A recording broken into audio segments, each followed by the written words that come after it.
he has a buy rating on the stock with a $500 price target. And Mark, walk me through your bull case, given the fact that we are seeing coin under pressure today, and we have seen the slowdown. And by the way, not just in Coinbase, but some of the other crypto proxies too, in trading activity from quarter to quarter.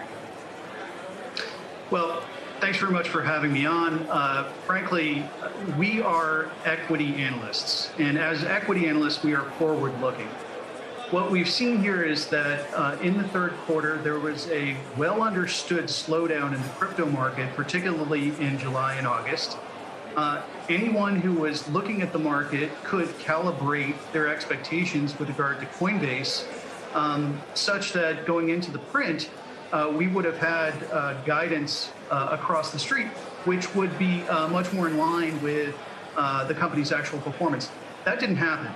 Frankly, I think the street was just well ahead of its skis with regard to the quarter, simply because it wasn't necessarily paying attention to what was going on in the crypto markets. There are very well-defined correlations between what we see in the market, between the price of crypto and the company's monthly transacting users, which is its biggest metric that is followed, and ultimately revenues.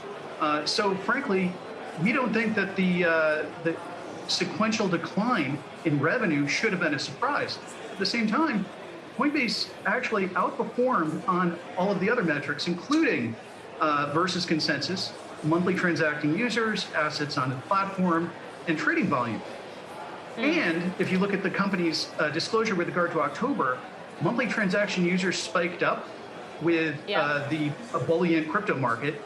And the outlook for the year was raised as well. So if we're going to be looking forward on Coinbase, which we are, we're more bullish now than we were before this print.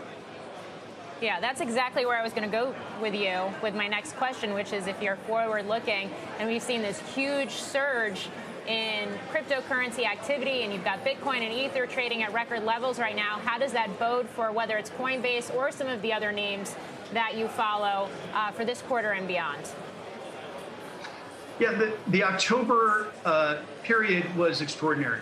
And if you take Coinbase's trading volumes for the month of October and extrapolate to the rest of the quarter, it's going to be Coinbase's biggest quarter ever.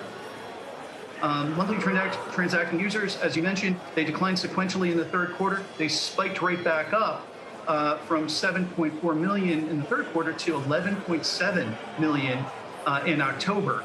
That bodes very well for the balance of the year.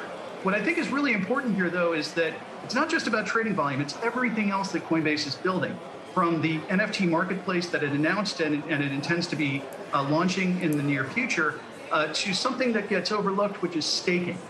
And staking is something that's crypto specific. I think the best way to look at it is its source of yield for where people who have cryptocurrency in their wallets or in custody can put it to work. They can put their idle crypto to work and earn a yield of 5 to 15%, which in this market, with interest rates being as low as they are, that's extremely attractive.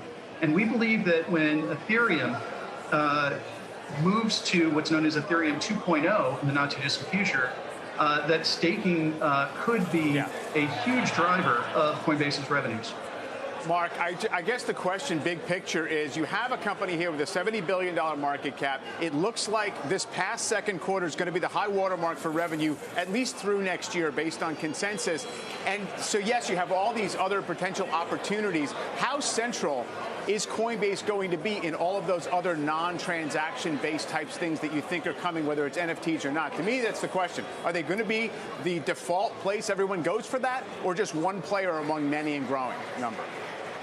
Well, let's put this into perspective just with regard, you mentioned NFTs. The biggest player in the NFT space, marketplace-wise, is OpenSea, which has about 300,000 users on its platform. Coinbase, in the days after it announced that it was going to be launching an NFT marketplace, attracted a waiting list of 2.5 million users, 8x what we see in the biggest player in the space currently. That underlines the potency of Coinbase's platform. Frankly, a big part of that is that Coinbase is still seen as the safe haven, not only for retail investors, but also for institutional ones. And one of the things that we think is going on here that gives us more confidence that what we're seeing in October and beyond is sustainable is the fact we are seeing institutions moving into the space. We saw that in Coinbase's third quarter numbers, where institutional trading significantly outperformed retail trading. All right. Mark Palmer, thanks for joining us today.